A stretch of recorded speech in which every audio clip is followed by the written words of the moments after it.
Hello children, how are you? How are you today? I am good. I am well. What about you? Hello kids. Welcome to Savita Ford Academy. मुलांनो, आज आहे आपला मराठीचा तास आणि मराठीच्या तासाला आपल्याबरोबर काही मुलं आहेत. ती प्रकट वाचन करणार आहेत, म्हणजेच मोठ्याने वाचणार आहेत. तर मुलांनो, तयार आहात ना? तर मित्रांनो, आपण सुरू करूया. तर आपण आज वाचणार आहोत धडा 11 इंधन बचत. तर वाचायला सुरुवात करूया. दिनूची आई आजारी होती. तो स्वयंपाकघरात आईसाठी चहा करत होता. दारावरची बेल वाजली. त्याने दार उघडले तर समोर त्याची वर्गमैत्रीण फातिमा उभी होती. त्याने तिला घरात बोलवले.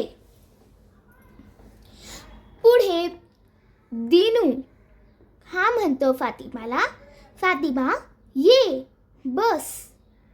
मग फातिमा दिनूला म्हणते, फातिमा, दिनू तू काय करत आहेस?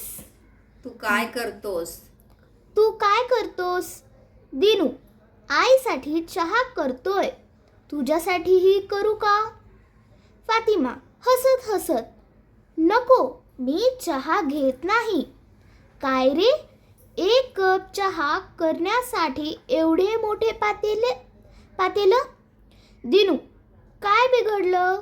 फातिमा, अरे, छोटं पातेलं घेतलं असतंस तर पाणी लवकर उकळलं असतं. दिनू, हे माझ्या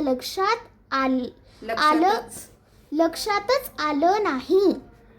फातिमा, अरे, छोट्या पातेल्यामुळे चहा लवकर झाला असता आणि हो,